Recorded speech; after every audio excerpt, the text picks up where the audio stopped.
जय गुरुदेव। नए वर्ष का नया संदेश। संत उमाकांत जी महाराज का सत्संग व नामदान कार्यक्रम 30-31 दिसंबर व 1 जनवरी को उज्जैन में सभी सादर सपरिवार आमंत्रित। वक्त के गुरु के पास न पहुँच पाने वाले जीव भ्रम और कर्मों के चक्कर में पड़कर फंस जाते हैं।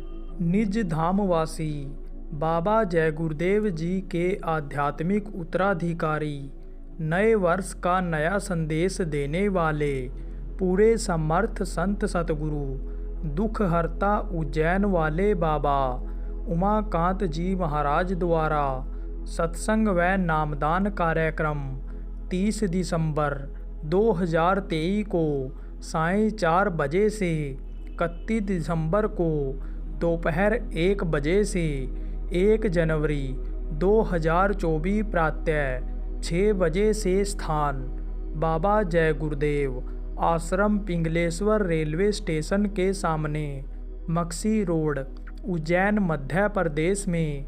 समय परिस्थिति अनुकूल होने पर होगा। कबीर साहब जब आए तो उन्होंने आँखों के नीचे की सारी साधना को खत्म कर दिया। आँखी मध्य पाखी चमके, पाखी मध्य द्वारा ते द्वारे दूरबीन लगावे, उतरे भव जल पारा। आँखों के बीच से जो रास्ता गया हुआ है वह रास्ता उन्होंने बताया। कबीर साहब पूरे संत थे। जोग जीत 16 सुतों में से एक थे। 4 का भेद तो खोला संतों ने, बाकी अभी गुप्त रखा गया है। योग जीत उन्हीं में से थे जो यहाँ भेजे गए थे। सतलोकवासी तो वह नहीं बन पाए। यहाँ जीवों का काम करके फिर वही समा गए। जहाँ से आए थे वहीं पहुँच गए। लेकिन सतलोक का भेद उन्होंने खोला। उससे पहले सतलोक का भेद कोई जानता ही नहीं था। गुरु का फोटो यादगार और अभ्यास करने के लिए लगा दिया जाता है। महाराज जी ने बताया कि यह हमारे गुरु महाराज बाबा जय गुरुदेव जी की तस्वीर लगी हुई है। गुरु महाराज पंचभौतिक शरीर में होने के नाते शरीर छोड़कर चले गए, लेकिन यादगार के लिए फ़ोटो लगाया जाता है।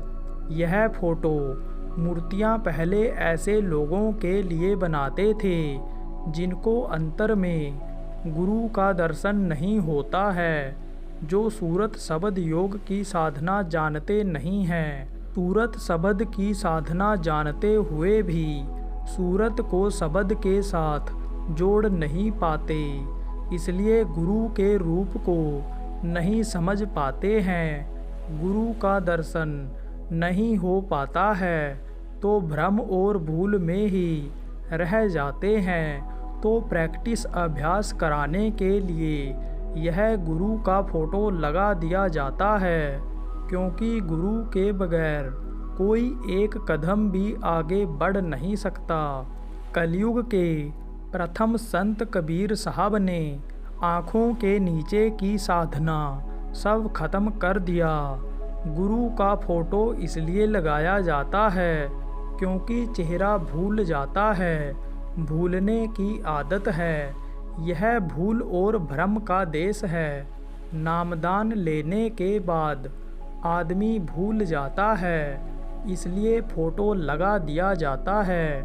अब कोई कहे कि हम फ़ोटो की पूजा करके, धूप आरती करके, घंटा गला बजा करके, नंगा रह करके मुक्ति मोक्ष प्राप्त कर लेंगे, ऐसा इस समय पर नहीं हो सकता है। अष्टांग योग करके, कुंडलियों को जगा करके, प्राणायाम करके मुक्ति मोक्ष इस समय नहीं हो सकता है। यह कब की साधना थी? यह त्रेता और द्वापर युग की साधना थी। कलयुग में उम्र कम है। त्रेता में 10,000 वर्ष, द्वापर में 1,000 वर्ष और कलयुग में केवल 100 वर्ष की उम्र रह गई। वह पिछले युगों की साधना करके कोई कैसे पार हो सकता है। इसलिए प्रथम संत कबीर साहब ने आँखों के नीचे की सब साधना को ख़त्म कर दिया। दोनों आँखों के बीच से जो रास्ता गया उसको उन्होंने बताया। संतों के बहुत से जीव फंसे हुए हैं। दुनिया से जाते समय गुरु अपने उत्तराधिकारी को अपना चार्ज देकर चले जाते हैं। जो जीव वक्त गुरु के पास पहुंच नहीं पाते, भ्रम में पड़ जाते हैं, निकल नहीं पाते हैं। कोशिश तो होती है, एक पुस्त तो वह संभाल करते हैं, लेकिन उसके बाद दूसरों को चार्ज दे देते हैं। जिन जीवों को पकड़ते हैं उनके लिए तो पूरी कोशिश करते हैं। मन की डोर माया और सूरत की डोर काल के हाथ में है। चूँकि इन्हीं के देश में इस पंचभौतिक शरीर में जीव को रहना पड़ता है, तो सतगुरु जब नामदान देते हैं, अपनी मोहर अपना ठप्पा लगाते हैं, तो समझ लो उस समय पर काल के हाथ से डोर को अपने हाथ में ले लेते हैं और तुरंत गुरु पद पर जाकर बांध देते हैं।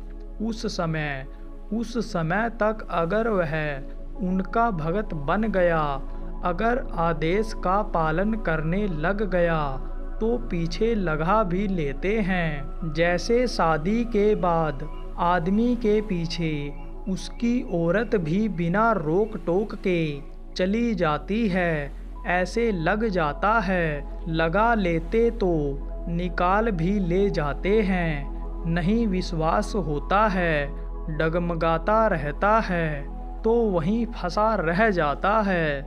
लेकिन शरीर छोड़ने के बाद भी निकालने के लिए वहाँ तक आते रहते हैं।